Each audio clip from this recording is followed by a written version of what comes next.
The distant wail of coyotes echoed across the barren landscape as Amelia Vance stared at the smoldering ruins of what had once been her home. Blood trickled down her temple, mixing with the tears that streamed unchecked down her dirt-smudged face. Nothing remained but ash and memories. Even the photograph of her parents, the only reminder she had of them, was gone. April 1876 had begun with promise, but now, on this cold night, Amelia had nothing left. She clutched her threadbare shawl tighter around her shoulders as the biting wind cut through her torn dress. The Blackwater Gang had taken everything: her father's gold watch, her mother's jewelry, the money they'd saved for 2 years, and worst of all, they'd taken her brother Thomas. They'd dragged him away, laughing at her screams, promising to return for her when they tired of the whiskey they'd stolen from the general store. 22 years of life hadn't prepared her for this moment. Her parents, both gone from fever, 3 winters past. Thomas had been her only family, the two of them working the small ranch together, making just enough to survive in this unforgiving territory. Now she was alone, shivering in the darkness, the distant glow of flames still flickering behind her. "No time for tears, Amelia," she whispered to herself, her voice hoarse from screaming. With trembling hands, she gathered what little remained, undamaged, at a kitchen knife, a canteen, and a small bundle of dried beef jerky Thomas had made the previous week. She couldn't stay. The Blackwater Gang would return, and everyone knew what happened to women they captured. Summoning strength she didn't know she possessed, Amelia began walking north, toward the town of Copper Creek. It was a 3-day journey on foot, but there was a ranch somewhere between the Circle H Ranch. She'd never met the owner, but Thomas had mentioned him once, a man who'd helped a family when outlaws had raided their homestead. As dawn broke across the horizon, painting the sky in hues of pink and gold, Amelia forced herself to continue despite her aching feet. The beauty of the sunrise felt like a cruel joke against the backdrop of her shattered life. Her dress was torn, her hair matted with blood and dirt, but determination drove her forward. She would find help. She would somehow get her brother back. By midday, the relentless sun beat down upon her unprotected head. Dizziness threatened to overwhelm her as she stumbled across the parched earth. In the distance, a cloud of dust rose from the ground riders approaching. Terror seized her heart. Had they found her already? Amelia ducked behind a large boulder, pressing her back against the sun-warmed stone. Her breath came in short, panicked gasps as she peered around the edge. 5 riders, moving fast. Too far away to identify, but the Blackwater Gang had been 7. These could be different men entirely, but she couldn't take the chance. She remained hidden until the riders passed, heading in the direction she'd come from. Once the sound of hoofbeats faded, she continued her journey, more cautious now, staying close to what little cover the landscape provided. As the sun began to set, Amelia's strength was failing. Her water had run out hours ago, and the jerky was nearly gone. Each step became a battle of will. Just as darkness closed in, she spotted a faint light in the distance. A lantern, perhaps, or a campfire. Hope and fear battled within her. It could be salvation or danger. With no other options, she moved toward the light, her knife clutched tightly in her hand. As she drew closer, the outline of a small ranch house emerged from the gathering darkness. A barn stood nearby, and a corral contained several horses. The Circle H Ranch? She couldn't be sure, but it was her only chance. She crept closer, muscles tensed to run if necessary. Through the window, she could see a man sitting at a table, his back to her. He appeared to be alone, cleaning what looked like a rifle. Amelia hesitated, her hand raised to knock. What if he turned her away? What if he was no better than the Blackwater Gang?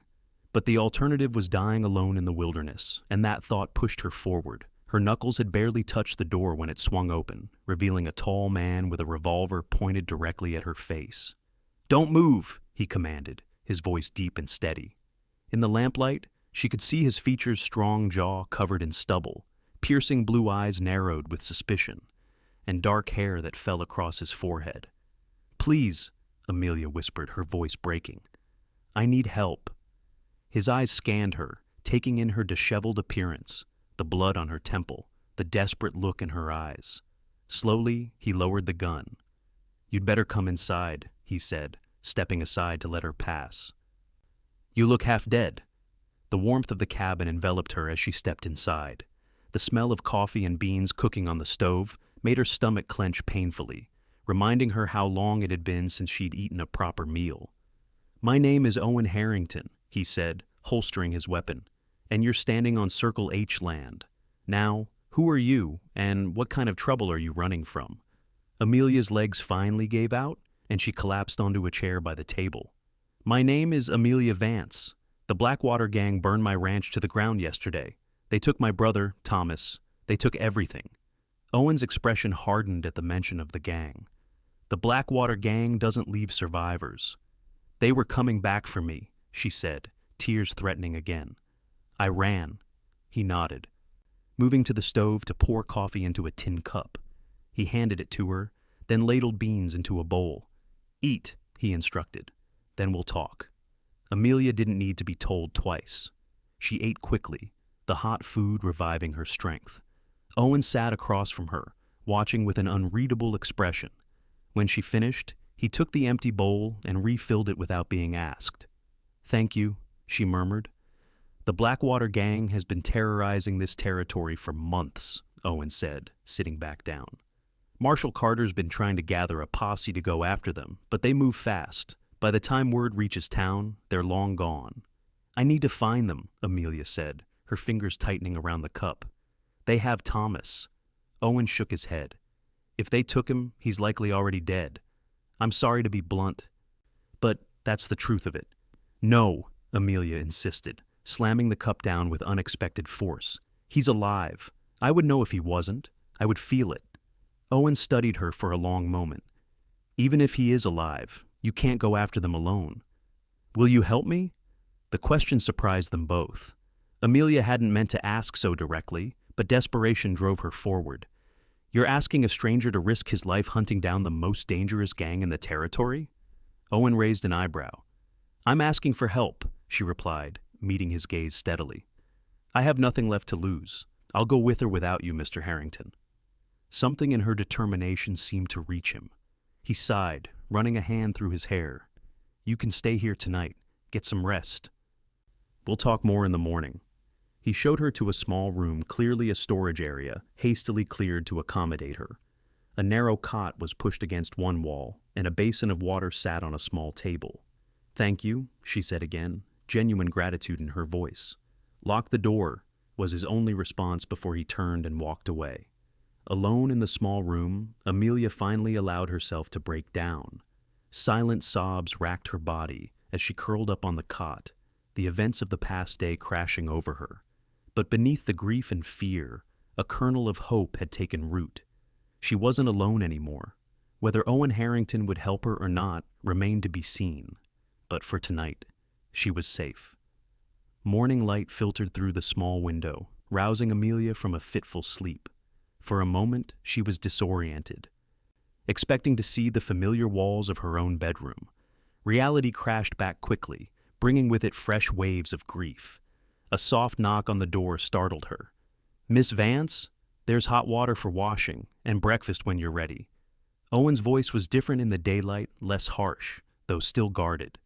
Amelia splashed water on her face, wincing as she discovered new bruises she hadn't noticed the night before. Her dress was beyond saving, torn and stained with blood and soot. When she emerged from the room, Owen was at the stove, his back to her.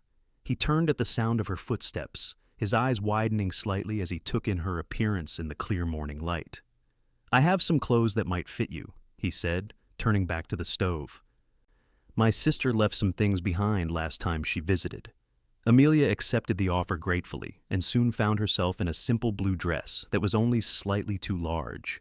The fabric felt clean and whole against her skin, a small comfort amid the chaos of her life. Over breakfast eggs and biscuits that tasted better than anything Amelia could remember eating, Owen studied a map spread across the table. "The Blackwater Gang has a pattern," he explained, pointing to various locations. "They hit isolated homesteads, then disappear into the mountains. Word in town is they have a hideout somewhere in the Broken Tooth Range." "You've been tracking them?" Amelia asked, surprised. Owen's jaw tightened.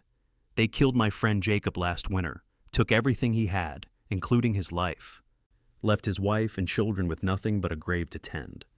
Understanding dawned on Amelia. "So you'll help me?" "I'll help you," he confirmed, though reluctance still colored his tone. "But we do this my way. No heroics. If your brother is alive, we'll try to get him out. If not—" He left the sentence unfinished. "When do we leave?" Amelia asked, pushing aside her empty plate. "First, we need to get you properly outfitted," Owen said. "And I need to send word to Marshal Carter. If we're going after the Blackwater Gang, we need the law on our side." The next few hours were a flurry of activity. Owen provided Amelia with riding clothes pants and a shirt that had belonged to his younger brother, and taught her how to load and fire a revolver. "I know how to shoot," she informed him, hitting the target he'd set up with impressive accuracy. Thomas made sure of that. A hint of approval crossed Owen's face. "Good, you'll need it." By midday they were ready to depart.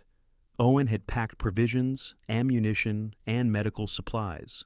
2 horses stood saddled in front of the cabin, a sturdy bay for Owen and a gentle palomino for Amelia. "Her name is Sunny," Owen said as he helped Amelia mount. "She's sure-footed and calm, even in rough country." As they rode away from the Circle H, Amelia couldn't help looking back. The small ranch house represented the first moment of safety she'd felt since the attack. Now they were riding directly toward danger, toward the men who had destroyed her life. "We'll stop in Copper Creek," Owen explained as they rode. "I need to speak with Marshal Carter. And we should gather whatever information we can about recent Blackwater activity." Amelia nodded, focusing on the rhythm of the horse beneath her. Her body ached from the previous day's ordeal, but determination pushed the pain aside. Somewhere out there, Thomas needed her. She wouldn't fail him. They rode in companionable silence for several hours, the landscape gradually changing from flat prairie to rolling hills dotted with pine trees.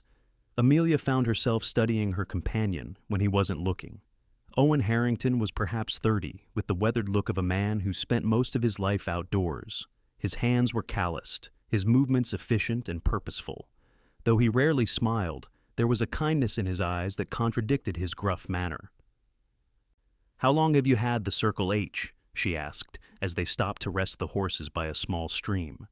7 years, Owen replied, refilling their canteens.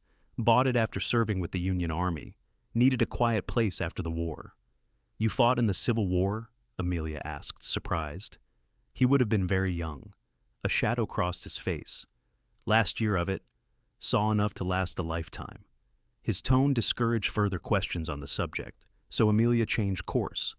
"It's a beautiful ranch." "It's not much," he said with a shrug, "but it's mine. No one tells me what to do, and I answer to no one but myself." "That sounds lonely," Amelia observed quietly. Owen looked at her sharply, then his expression softened. "Sometimes, but peaceful too." As they continued their journey, Amelia shared stories of her life with Thomas, how they'd struggled to maintain the ranch after their parents died, the small triumphs they'd celebrated, the dreams they'd had for the future.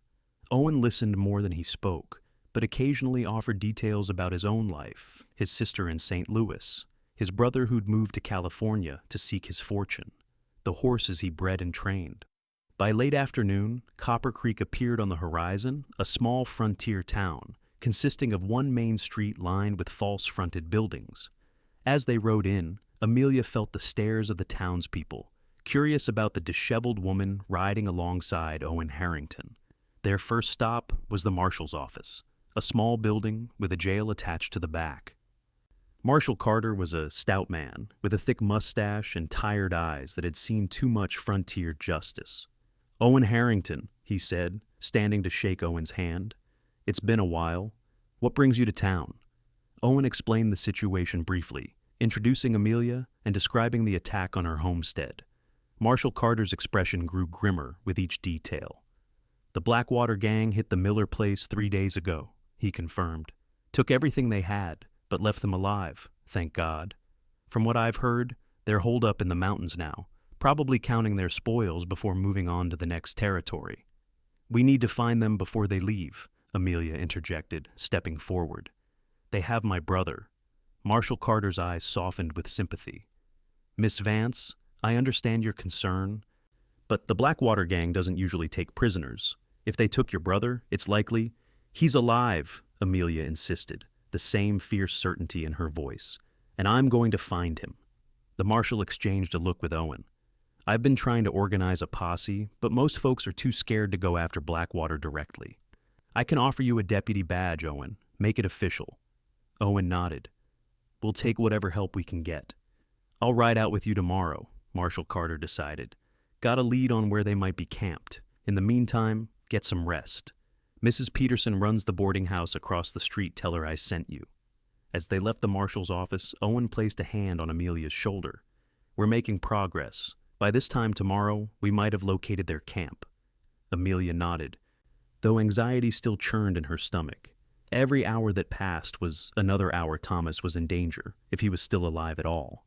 She pushed the thought away, refusing to consider that possibility. Mrs. Peterson was a kindly widow who clucked sympathetically when she heard Amelia's story. She provided a hot bath and a hearty dinner, refusing payment when Owen tried to offer it. "Any enemy of the Blackwater Gang is a friend of mine," she declared. "My nephew lost his farm to those devils last year."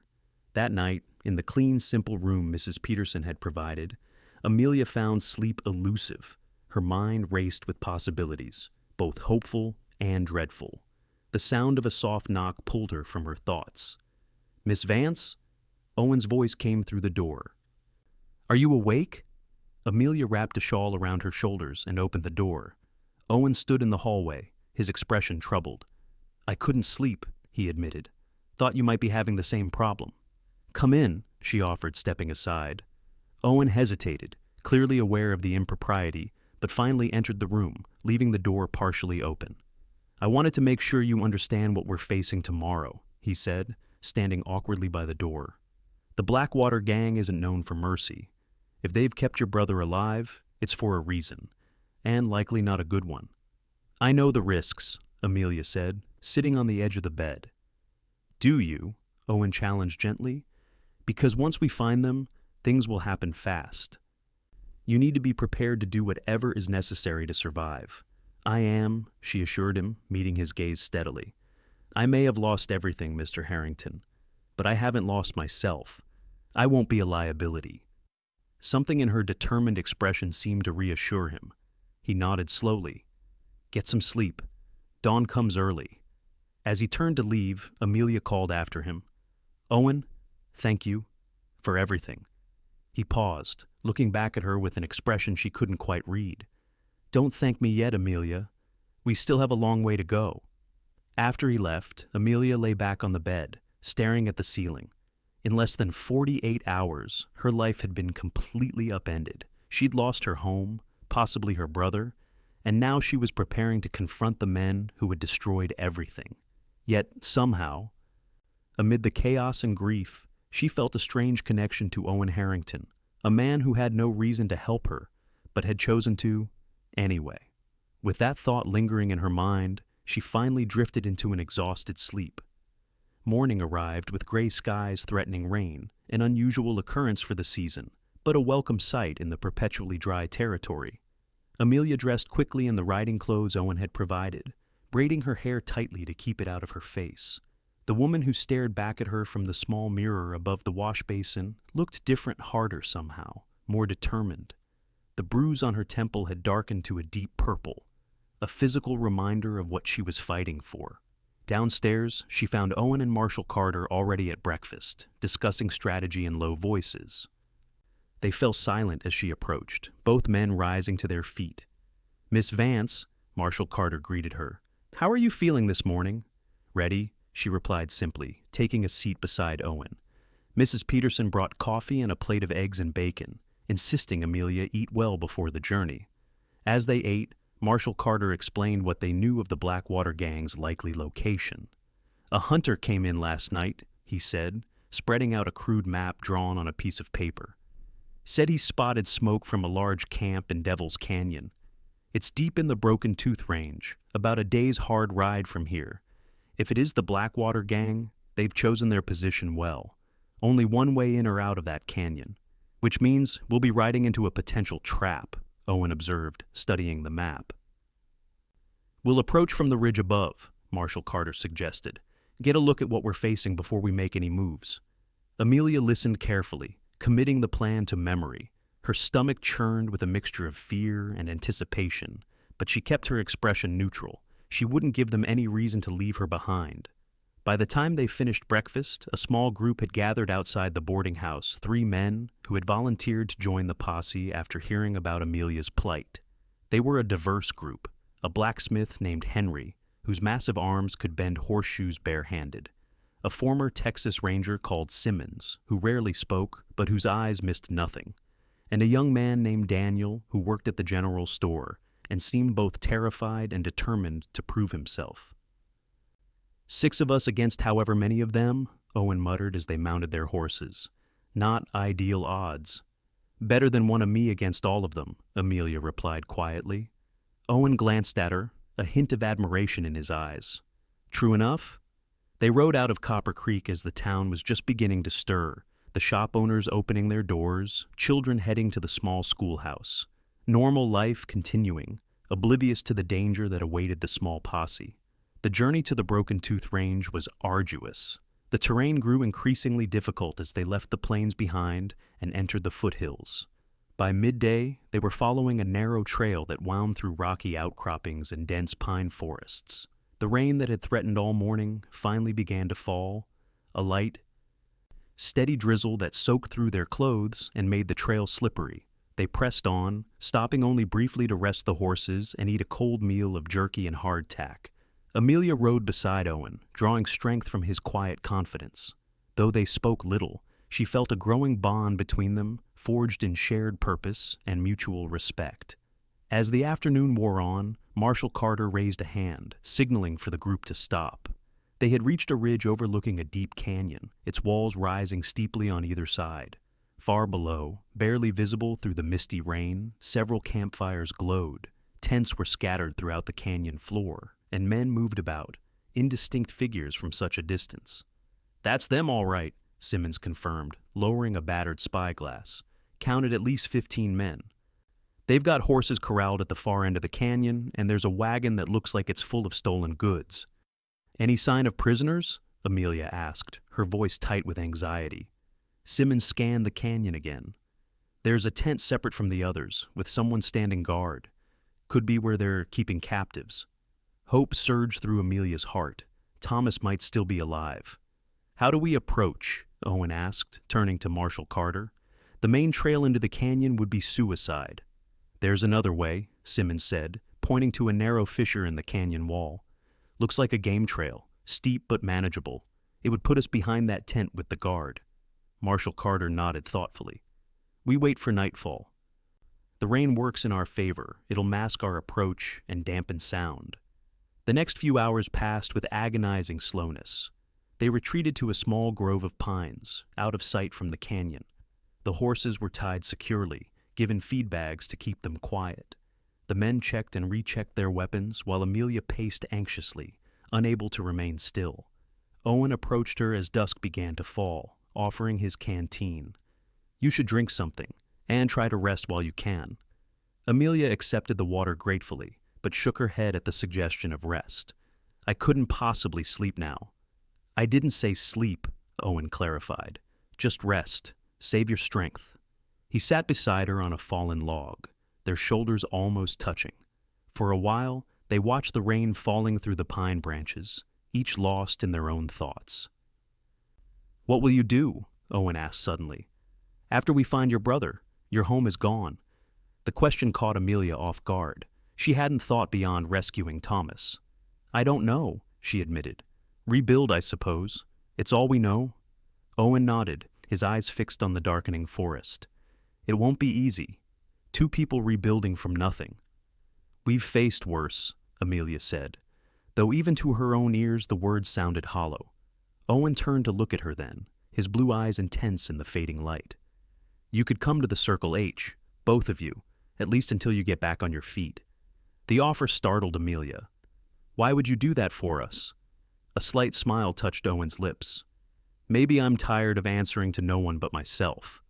Before Amelia could respond, Marshal Carter approached, his expression grim. It's time.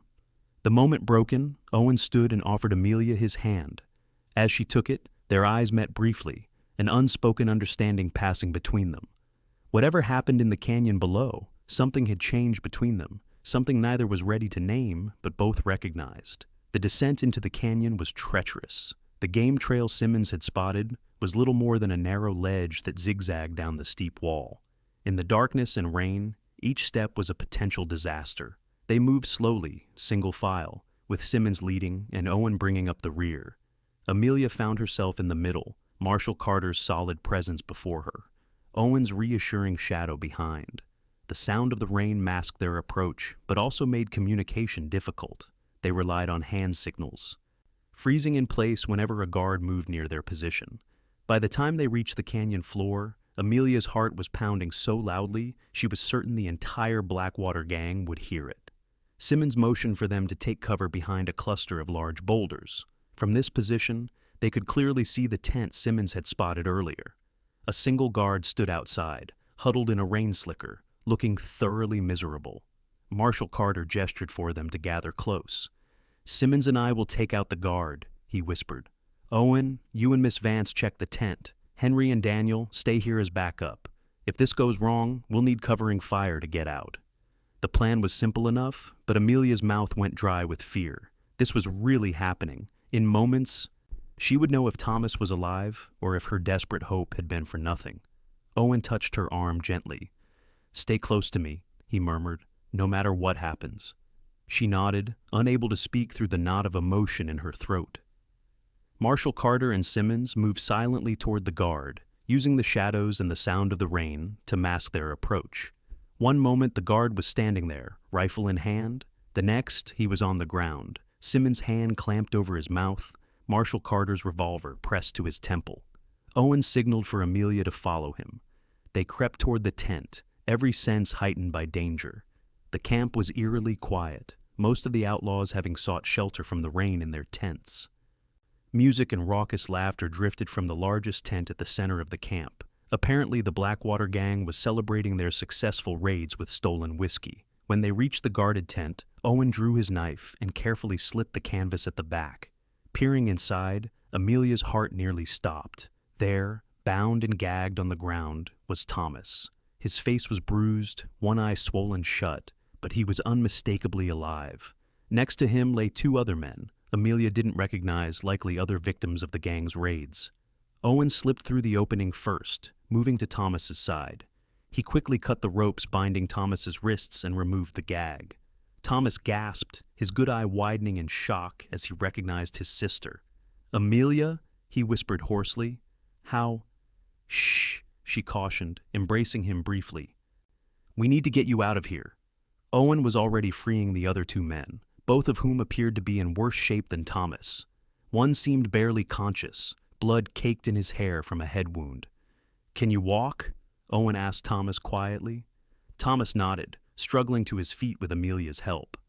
"They wanted information," he explained in a low voice, "about other ranches, where people might keep valuables."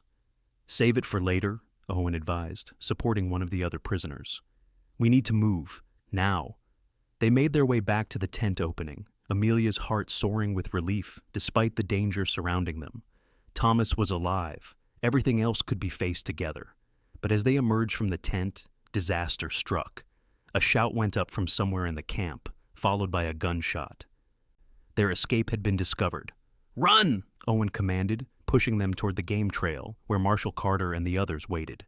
Chaos erupted in the canyon. Men emerged from tents, grabbing weapons, shouting to one another. Gunfire erupted from the boulders, where Henry and Daniel were positioned, providing covering fire for the escaping prisoners. They ran through the rain and darkness, Thomas stumbling beside Amelia, the other two rescued men, supported by Owen and Simmons. Marshall Carter fired steadily at their pursuers, forcing the outlaws to take cover. Reaching the boulders, Owen quickly assessed the situation. "We need to get up that trail before they cut us off." "The injured men can't make that climb quickly," Simmons pointed out. A decision formed in Owen's eyes. "Henry, you and Daniel start up the trail with the wounded men and Miss Vance. The rest of us will hold them off." "No," Amelia protested, grabbing Owen's arm. "I'm not leaving you behind." "This isn't a discussion," Owen said firmly. "Your brother needs you." Thomas, who had regained some of his strength, shook his head. "I can fight. Give me a gun." Marshal Carter, reloading his revolver, looked at the determined faces around him. "We make our stand here, then. If we can hold them off long enough for the wounded to get up the trail, we might all make it out of this alive." The next few minutes were a blur of gunfire and shouted orders. The Blackwater Gang, realizing they were under attack by a small group, had rallied quickly. They spread out, trying to flank the posse's position. Amelia found herself crouched behind a boulder, Owen's revolver in her hands. Thomas had been given Simmons' spare pistol. They fired carefully, making each shot count, aware that their ammunition was limited. "We can't stay here much longer," Marshal Carter called over the gunfire. "They're going to surround us." As if to prove his point, bullets began striking their position from a new angle. The Blackwater Gang had managed to get men on the canyon rim above them. "The trail!" Owen shouted. "Everyone move! Now!" They retreated toward the narrow path, firing as they went. One of the wounded men cried out, struck by a bullet in the shoulder. Henry scooped him up bodily, continuing toward the trail without breaking stride. Amelia helped Thomas, who was weakening again, his brief surge of strength fading. Owen stayed at her side, firing steadily at their pursuers. The climb up the trail was a nightmare, steep, slippery from rain, and exposed to gunfire from below. They moved as quickly as possible, helping one another over difficult sections, stopping occasionally to return fire when the outlaws got too close. Halfway up, disaster struck. Marshal Carter, bringing up the rear, took a bullet to the leg. He fell against the canyon wall with a pained grunt. "Marshal!" Daniel cried, turning back. "Keep going!" Marshal Carter ordered through gritted teeth. He fired his revolver at the closest pursuers, buying the others time. Owen, who was just ahead of Amelia, hesitated only briefly before scrambling back down to the marshal's position. "I've got him!" he called to the others. "Keep moving!" Amelia watched in horror as Owen helped Marshal Carter to his feet, supporting much of the older man's weight. They were moving too slowly. The outlaws were gaining. Thomas tugged at her arm. "We have to keep going, Amelia." "I can't leave him," she said, the words escaping before she could stop them. Thomas looked at her sharply, understanding dawning in his eyes. "Go help them. I can make it with the others." Without waiting for further permission, Amelia scrambled back down the trail to Owen and Marshal Carter. "Let me help," she insisted, positioning herself on Marshal Carter's other side. Owen didn't waste time arguing. Together, they half-carried the injured lawman up the treacherous path, bullets striking the rock around them. Near the top, Marshal Carter's strength gave out. "Leave me," he gasped. "I'm slowing you down." "Not happening," Owen grunted, adjusting his grip. "We all get out. Or none of us do." With a final desperate effort, they reached the canyon rim where the others waited. Simmons and Henry immediately laid down covering fire, allowing them to retreat to the relative safety of the pine grove where they had left the horses. "We need to keep moving," Simmons advised, checking Marshal Carter's wound quickly. "They'll be coming up that trail soon." "The horses won't carry us all," Henry pointed out. There were 9 of them now, the original posse of 6 plus Thomas and the 2 rescued prisoners. "We'll double up," Owen decided. "The wounded ride with someone else." They mounted quickly, Amelia sharing Sonny with Thomas, Owen taking Marshal Carter, and the others similarly paired. As they rode away from the canyon, the sound of pursuing horsemen echoed behind them. "They're not giving up easily," Simmons observed grimly. "We have a head start," Owen said, "and they don't know these mountains like I do. Follow me." He led them on a winding path through the darkness, away from the main trail and into dense forest where horsemen would struggle to follow quickly. The rain continued to fall, obscuring their tracks and muffling the sound of their passage. For hours, they rode in tense silence, expecting at any moment to hear the sounds of pursuit closing in. But Owen's knowledge of the terrain proved invaluable. By dawn, they had left the mountains behind and were crossing open country, the lights of Copper Creek visible in the distance. Only then did Amelia allow herself to truly believe they had escaped. Thomas sat behind her on Sonny, his arms around her waist, his head occasionally drooping with exhaustion against her shoulder. He was alive. Despite everything, they had survived.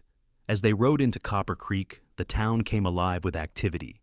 People emerged from their homes and businesses, staring in amazement at the bedraggled group. The doctor was summoned to tend to Marshal Carter and the other wounded men, while Mrs. Peterson prepared rooms and hot food for everyone. Amelia found herself in the boarding house parlor, a blanket around her shoulders, a cup of hot coffee in her hands. The events of the past few days seemed dreamlike now, a terrible nightmare from which she had awakened. Owen entered the parlor, his clothes still damp from the rain, dark circles under his eyes betraying his exhaustion. He sat beside her on the small sofa, accepting the coffee. Mrs. Peterson pressed into his hands. "Thomas is resting," he told her. "The doctor says he'll be fine, bruised and malnourished, but no permanent damage." Relief washed over Amelia anew. "And Marshal Carter?" "The bullet went clean through his leg. He'll recover, though he may walk with a limp." They sat in comfortable silence for a moment, too tired for conversation, but drawing comfort from each other's presence. "What happens now?" Amelia finally asked, echoing the question Owen had posed to her before the raid. Owen looked at her, his blue eyes softening. "That depends on you, on what you want." "What I want," Amelia repeated slowly, considering the words. Yesterday, all she had wanted was to find Thomas and survive. Now, with that accomplished, the future stretched before her, full of uncertainty, but also possibility. "The offer still stands," Owen said quietly, "for both of you to come to the Circle H, at least until you decide what's next." Amelia studied his face, seeing beyond the exhaustion to the man beneath the man who had risked his life to help a stranger, who had faced down outlaws without hesitation, who had refused to leave anyone behind. "Why?" she asked again. "Why would you do this for us?" Owen set his coffee cup aside, his gaze direct and unwavering. "Because in 2 days, you've shown more courage than most people show in a lifetime. Because you didn't break when everything was taken from you. Because—" He hesitated, then continued with quiet certainty. "Because when I look at you, I see someone worth fighting for." The simple honesty of his words touched something deep within Amelia. In the midst of loss and chaos, a connection had formed between them, unexpected but undeniable. "Yes," she said softly. "We'll come to the Circle H." Something like relief crossed Owen's features, followed by a genuine smile that transformed his face. "Good," he said simply. 3 days later, when Thomas was strong enough to travel, they rode out of Copper Creek toward the Circle H ranch. Word had spread quickly about the raid on the Blackwater Gang's hideout. Though some of the outlaws had escaped, several had been captured or killed. The territory felt safer already, and Marshal Carter, despite his injury, was being hailed as a hero. As they crested the final hill overlooking the Circle H, Amelia felt a strange sense of homecoming. The small ranch house, the barn, the corral full of horses. It wasn't what she had lost, but perhaps it was what she had found instead. "It's not much," Owen said beside her, echoing his words from days before. "But it's—" "Ours," Amelia suggested, the word a question and an answer all at once. Owen looked at her, surprise giving way to understanding. "Yes," he agreed, reaching out to take her hand. "They took everything from you, Amelia, but they can't take what's ours now."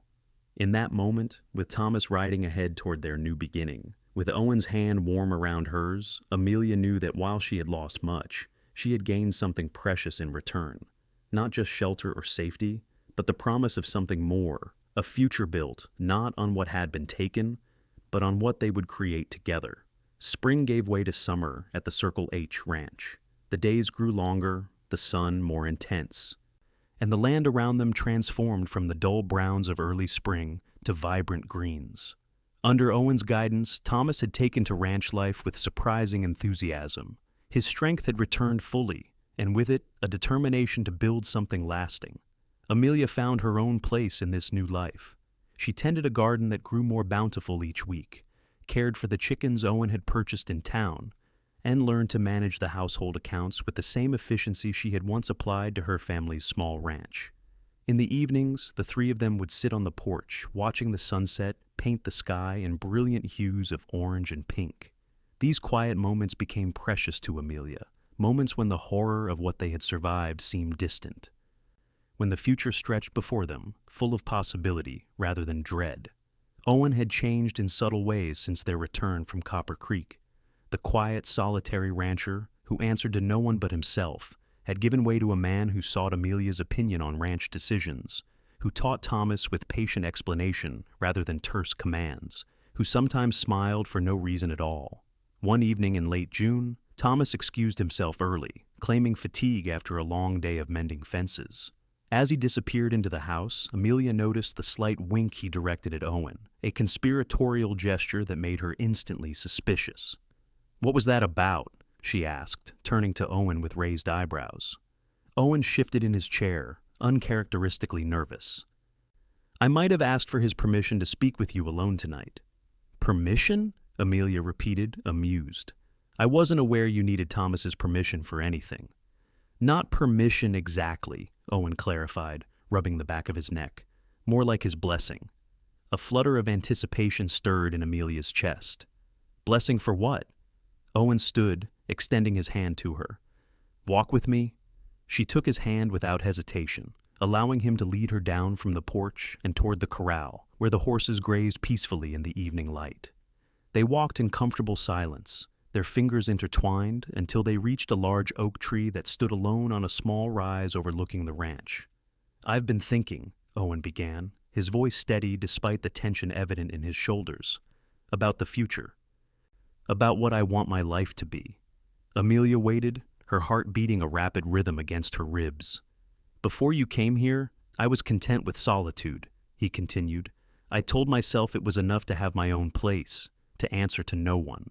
But now—" He turned to face her fully, his blue eyes intense in the fading light. "Now I know it wasn't contentment at all.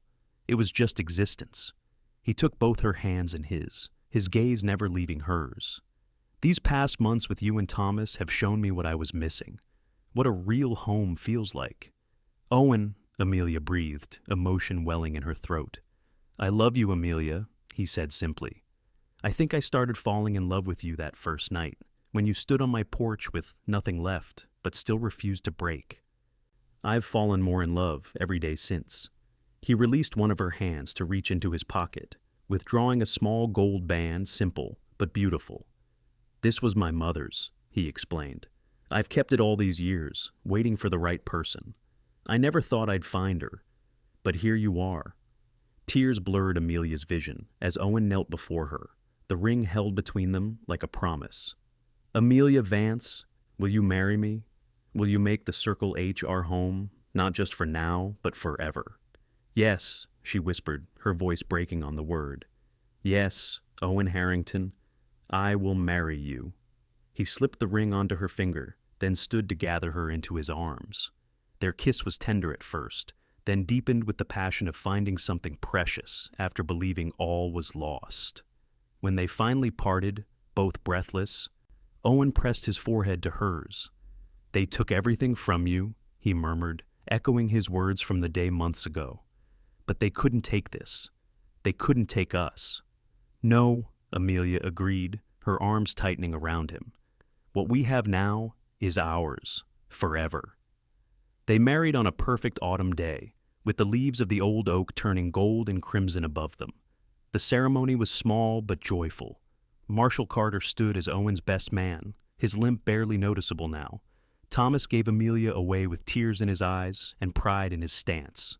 Mrs. Peterson from Copper Creek made a wedding cake that was the talk of the territory for months afterward. As Owen slipped a gold band onto her finger to join his mother's ring, Amelia felt the final pieces of her heart healing. The Blackwater Gang had taken everything she owned, but they hadn't taken her spirit, her brother, or her capacity to love.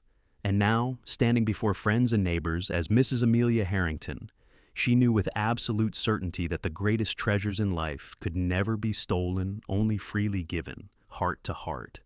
That night, in the bedroom they would now share as husband and wife, Owen held her close beneath the quilt Mrs. Peterson had given them as a wedding gift. Outside, the first snow of the season began to fall, dusting the Circle H ranch in pristine white. "Happy?" Owen asked softly, his fingers tracing gentle patterns along her bare shoulder.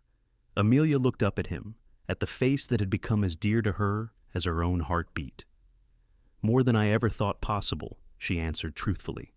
They fell asleep in each other's arms, while outside the snow continued to fall, covering the land in a blanket of white, not an ending, but the beginning of a new season. A new life together at the Circle H Ranch. 5 years later, on another perfect autumn day, Amelia stood on the porch of the expanded ranch house, watching as Owen and Thomas led a spirited young colt around the corral. Her hand rested on her swollen belly, feeling the movements of their second child beneath her palm. Their daughter Catherine, 3 years old and already showing signs of her father's stubbornness and her mother's determination, played at her feet with carved wooden animals Owen had made for her. The Circle H Ranch had prospered under their combined care. The horse breeding operation had expanded, Thomas had married Sarah from Copper Creek, and the small family cabin had grown into a proper ranch house with room for all. As she watched her family, the family she had built from the ashes of loss, Amelia reflected on the journey that had brought them here. From the night of terror when the Blackwater Gang had taken everything, to this moment of perfect contentment, the path had been neither straight nor easy. But each step, each challenge overcome, had led to this, to love, to family, to home. Owen looked up, catching her eye across the distance. Even now, after years of marriage, that simple connection sent warmth spreading through her. He said something to Thomas, handed over the lead rope, and began walking toward her, his stride purposeful, and his smile meant only for her.